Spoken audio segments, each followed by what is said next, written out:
Hey guys, this is Dr. Hub. In case you haven't subscribed, please do subscribe for updates. Charcot and the Reynolds triad. So first let's look at the Charcot triad. So under the Charcot triad, it is seen in the case of the acute cholangitis. Acute cholangitis. So the components, it includes the right upper quadrant pain. So we're writing it as RUQ pain. Next is the fever with chills. The fever plus chills. And then comes the presence of jaundice.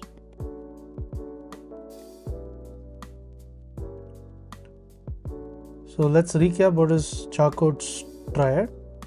So Charcot's triad, it is seen in case of the acute cholangitis. So the components it includes is there's a right upper quadrant pain, there is presence of fever with chills, as well as the presence of the jaundice. Next we move on to the Reynolds triad.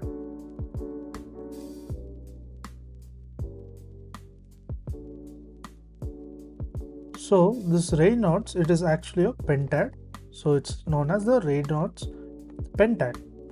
So this pentad is seen in terms of the acute suppurative cholangitis. So it is seen in terms of the acute suppurative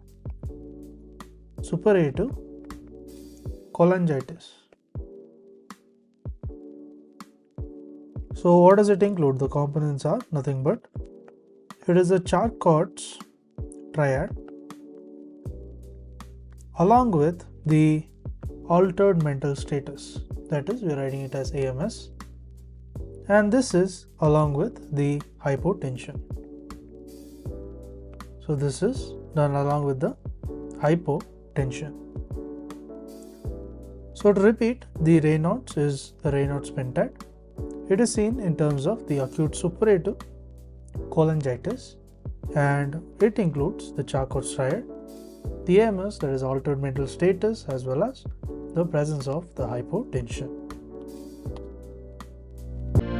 To learn and grow daily like this, please do subscribe.